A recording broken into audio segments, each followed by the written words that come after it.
Good morning students.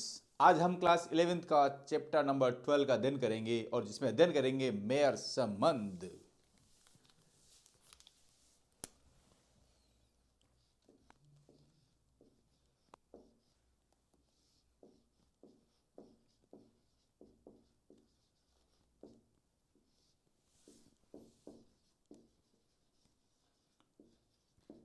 Mayer's relation.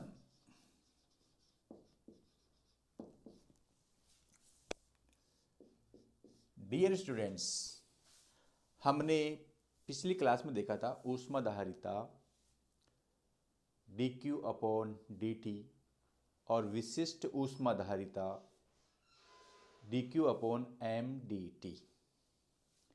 यदि हम पदार्थ का m kg पदार्थ लें तो ऊष्माधारिता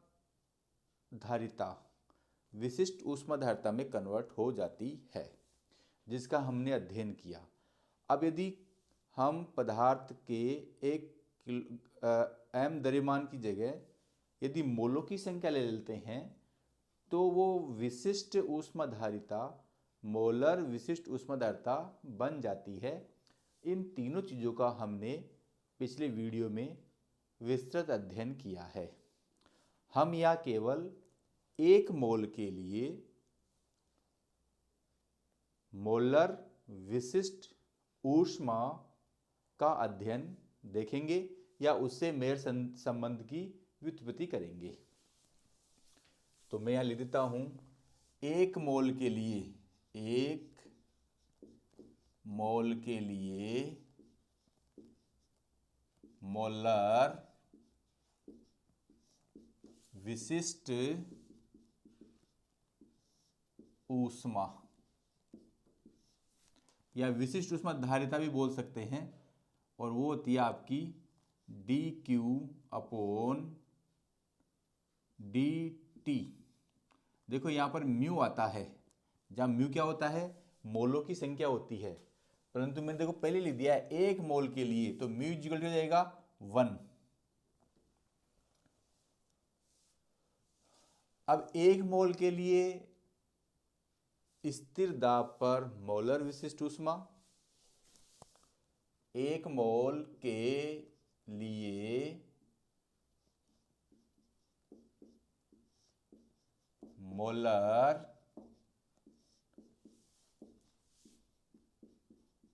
विशिष्ट ऊष्मा, तो dq अपॉन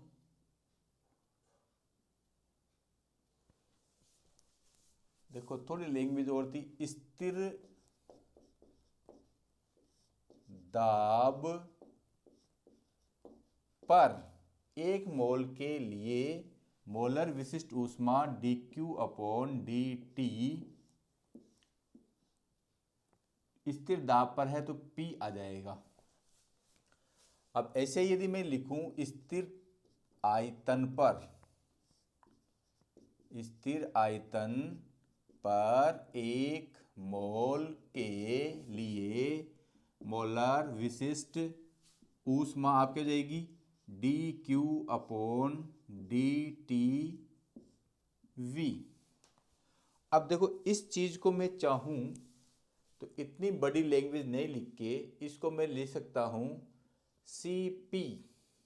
Cp क्या है, स्थिर दाब पर एक मोल के लिए मोलर विशिष्ट ऊष्माधारिता, तो ये हो जाएगी dq अपॉन dtp, और ये क्या हो जाएगी Cv dq upon dtv। This is equation number 1 और इक्वेशन नंबर 2। डियर स्टूडेंट्स, हम ऊष्मागति के प्रथम नियम से ऊष्मा गतिकी के प्रथम नियम से या FLOT float first law of thermodynamics तो हम कहेंगे डेल क्यू बराबर del U plus del W, जिसको मैं लिख सकता हूँ डी क्यू बराबर D U plus D W. अब यदि इसमें स्थिर आयतन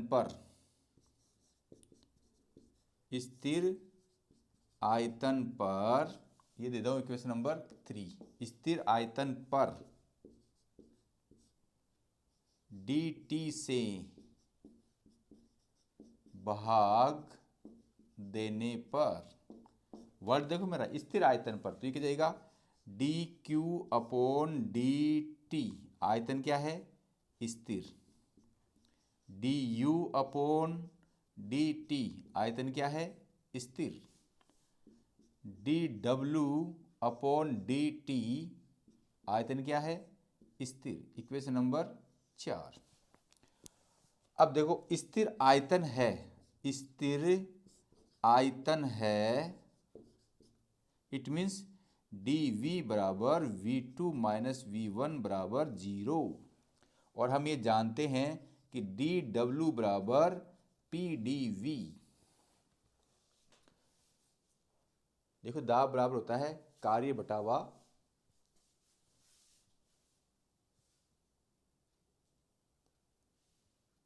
क्षेत्रफल,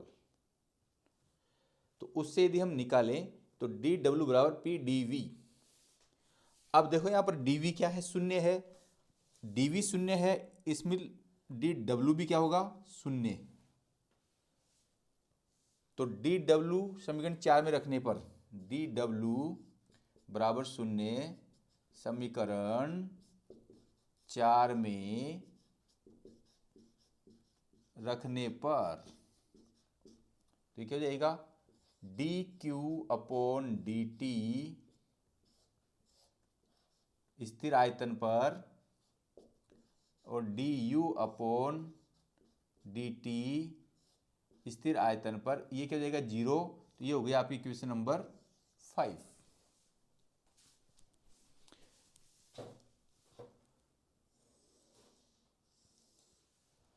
अब जिस प्रकार हमने स्थिर आयतन पर dt से भाग देने पर ये लिखा है, इसी चीज को स्थिर दाब पर dt से भाग देने पर समीकरण 3 में स्थिर दाब पर dt से भाग देने पर, तो ये क्या जाएगा D Q upon D T स्थिर दाब पर, और D U upon D T स्थिर दाब, और D W upon D T स्थिर दाब। Equation number 6। डियर स्टूडेंट्स, यदि आपको पिछले वीडियो का याद हो तो हम जानते हैं कि निकाय की आंतरिक ऊर्जा पथ पर निर्भर नहीं करती है, निकाय की आंतरिक ऊर्जा पथ पर निर्भर नहीं करती है। हम जानते हैं कि निकाय की आंतरिक ऊर्जा पथ पर निर्भर नहीं करती है, अर्थात D Q upon D T P बराबर D Q upon D T V.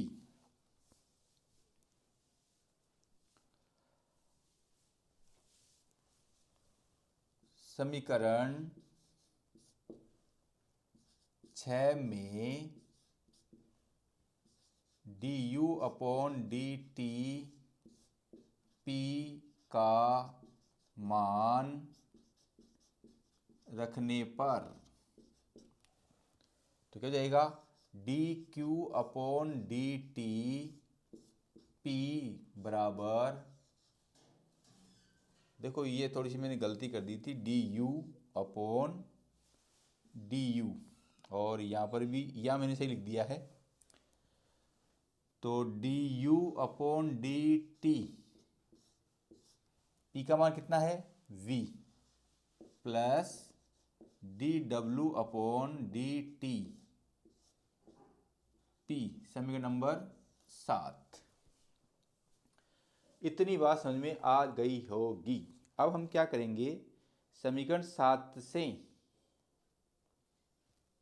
समीकरण 5 को घटा देंगे। समीकरण 7 में से समीकरण 5 को घटाने पर, तो मैं ये ऊपर वाली बात हमारे किसी काम में नहीं आएगी, इसको मिटा देता हूँ और ये भी मिटा देता हूँ।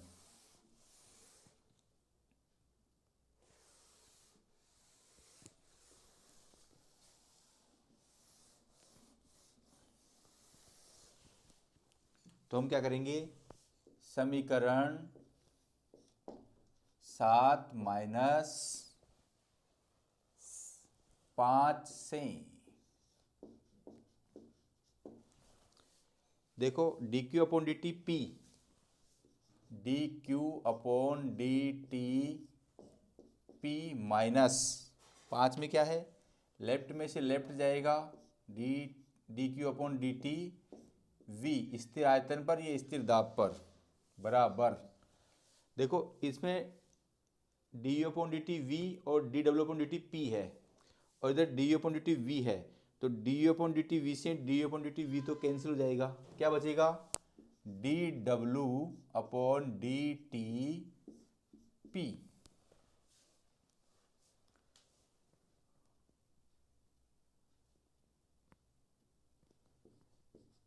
समीकरण 1 वह 2 से समीकरण 8 में मान रखने पर, D Q upon D T P, D Q upon D T P क्या है, सी पी, और D Q upon D T we क्या है, सी वी, बराबर D W upon D T P, equation number 9। अब आप स्क्रीनशॉट ले लीजिए। अब मेरे ये फंक्शन किसी काम के नहीं है, जितना यूज करना था उतना मैंने इनका यूज कर लिया है।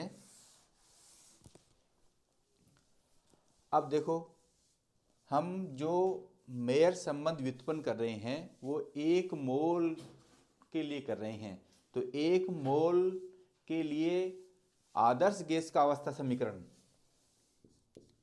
1 मोल के लिए आदर्श गैस का अवस्था समीकरण, जो पी वी बराबर एन आर टी होता है या म्यू आर टी होता है, तो हम 1 मोल ले लेते हैं तो आर टी हो जाएगा। स्थिर दाब पर अवकलन करने पर,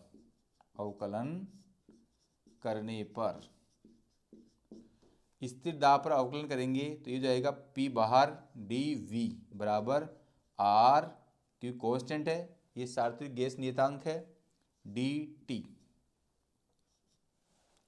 या स्थिर दाब पर कैपिटल टी के सापेक्ष समाकलन में क्या आ जाएगा, P D V upon D T R आएगा, क्योंकि टी के सापेक्ष अवकलन 1 होता है। फिर हम P डी वी बराबर आर डी टी कर सकते हैं।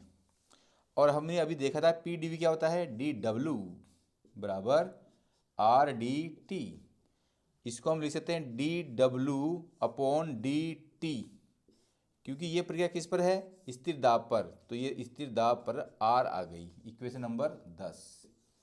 अब समीकरण 9 और 10 से, समीकरण 9 वह 10 से Cp minus Cv, D W upon D T P, D W upon D T P क्या है, आर, आर क्या है, सार्वत्रिक गैस नियतांक, आर क्या है, सार्वत्रिक गैस नियतांक, और इसी को हम कहते हैं मेयर संबंध। ये क्या आपका मेयर संबंध कहलाता है। अब इसके बाद ही हम देखेंगे, प्यारे विद्यार्थियों, यदि आपको याद हो तो हमने लेक्चर नंबर 1 में ऊष्मागतिकी में पढ़ा था ऊष्मागतिकी के प्रक्रम और उसके प्रकार। अब उस चीज़ को तो हम वापस पढ़ेंगे नहीं, हम पढ़ेंगे समतापी प्रक्रम पर कार्य।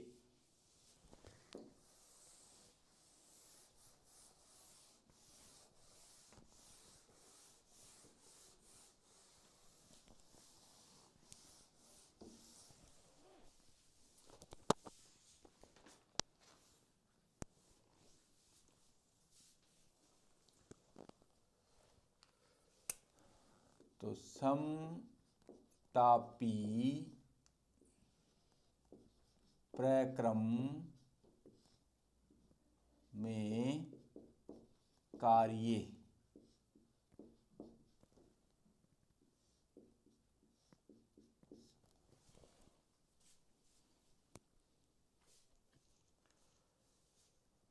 डियर स्टूडेंट्स, हम जानते हैं कि आदर्श गैस का अवस्था समीकरण PV बराबर nRT या μRT होता है। अब हम अध्ययन कर रहे हैं समतापी प्रक्रम में। जैसा कि नाम से स्पष्ट है कि यहाँ पर ताप समान है। अब यदि ताप समान होने का मतलब यह होगा कि ताप स्थिर है। ताप क्या है, स्थिर है। जब ताप स्थिर है, आर क्या है, सार्वत्रिक गैस नियतांक है, एन मोलों की संख्या है। तो ये जब समतापी प्रक्रम के लिए आदर्श गैस का अवस्था क्या हो जाएगा, PV बराबर नियतांक, और PV बराबर नियतांक होने का बोलते K, जहां K बराबर nRT, क्योंकि T स्थिर है। समतापी, ये केवल और केवल समतापी प्रक्रम के लिए है, क्योंकि समतापी प्रक्रम में ताप समान होता है। R सार्वत्रिक गैस नियतांक कांस्टेंट है, तो कांस्टेंट को कांस्टेंट से गुणा करेंगे तो कांस्टेंट ही आता है, और उस कांस्टेंट को मान लिया PV बराबर K। अब ये जो PV बराबर K है वो समतापी प्रक्रम में आदर्श गैस का अवस्था समीकरण है। PV बराबर K समतापी प्रक्रम में आदर्श गैस का अवस्था समीकरण है।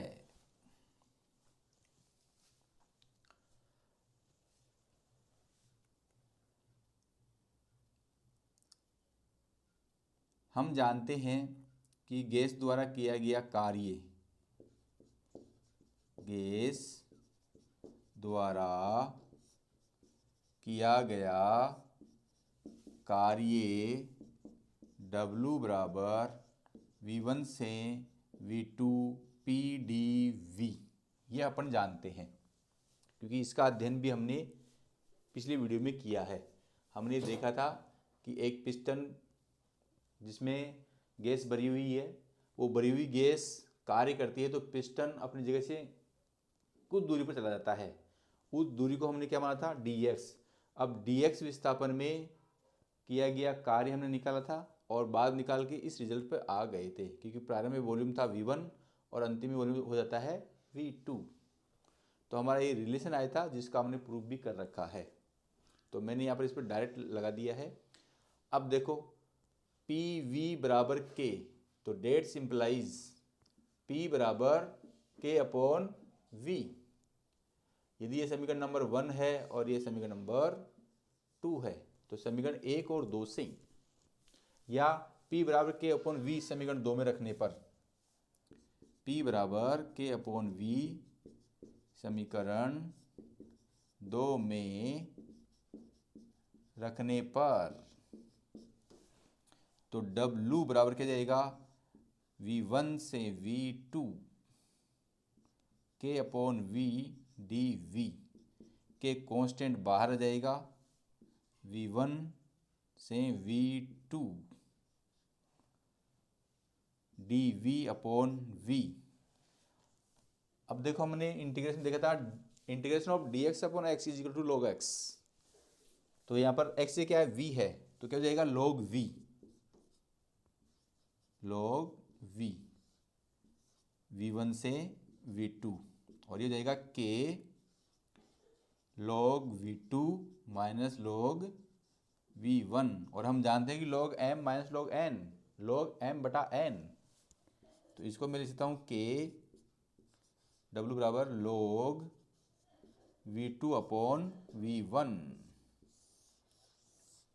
हम ये भी जानते हैं कि जब log के कोई आधार नहीं होता है तो उसे हम नेपियर लोगरिथम में समझते हैं, और आधार e होता है। जब आधार e को हम 10 के गुणज में तोड़ते हैं या 10 के आधार में तोड़ते हैं तो हम 2.303 के log 10 v2 अपॉन v1 से क्या करते हैं, मल्टीप्लाई कर देते हैं।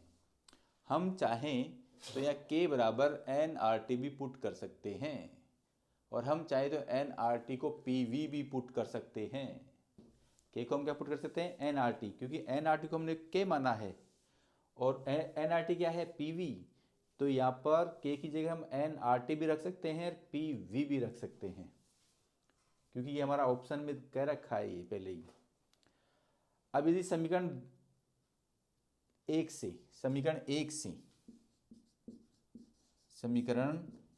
से P1 V1 बराबर P2 V2 बराबर K, तो यहाँ पर क्या जाएगा, P1 P2 बराबर V2 अपॉन V1।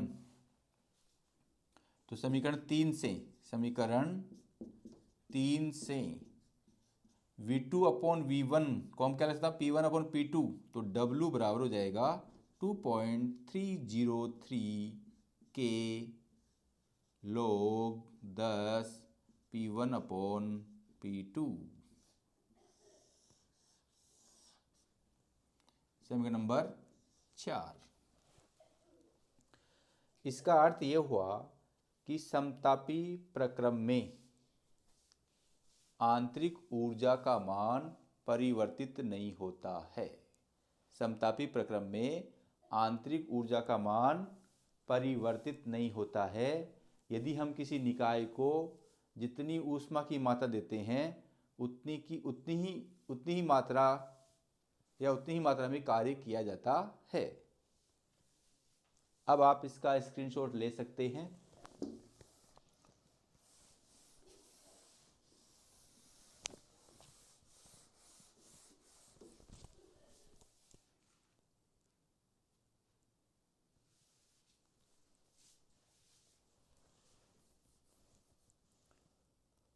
अतः आदर्श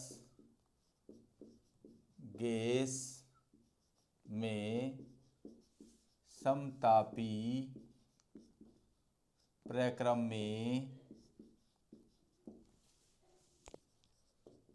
आंतरिक ऊर्जा का मान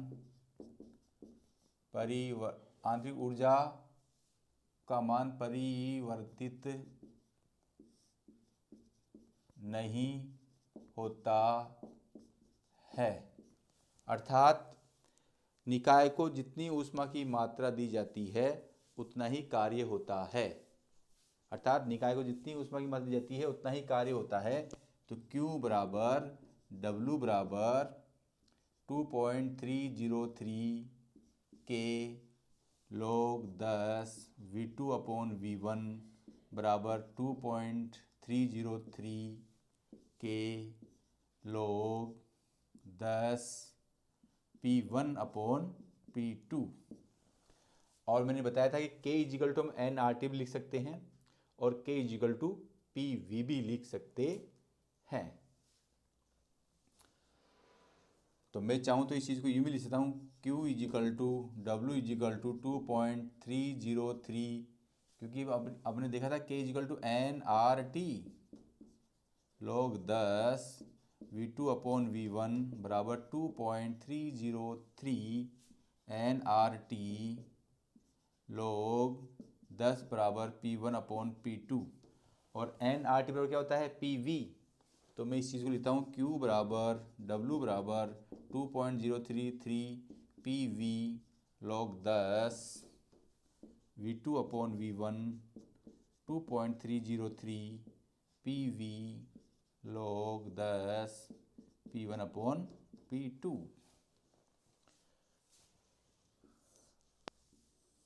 ये केवल और केवल समतापी प्रक्रम के लिए लागू होता है। तो डियर स्टूडेंट्स, आप मेरे YouTube चैनल जिसका नाम है government.vlogs को लाइक, कमेंट्स और सब्सक्राइब करना नहीं भूलें। Thank you.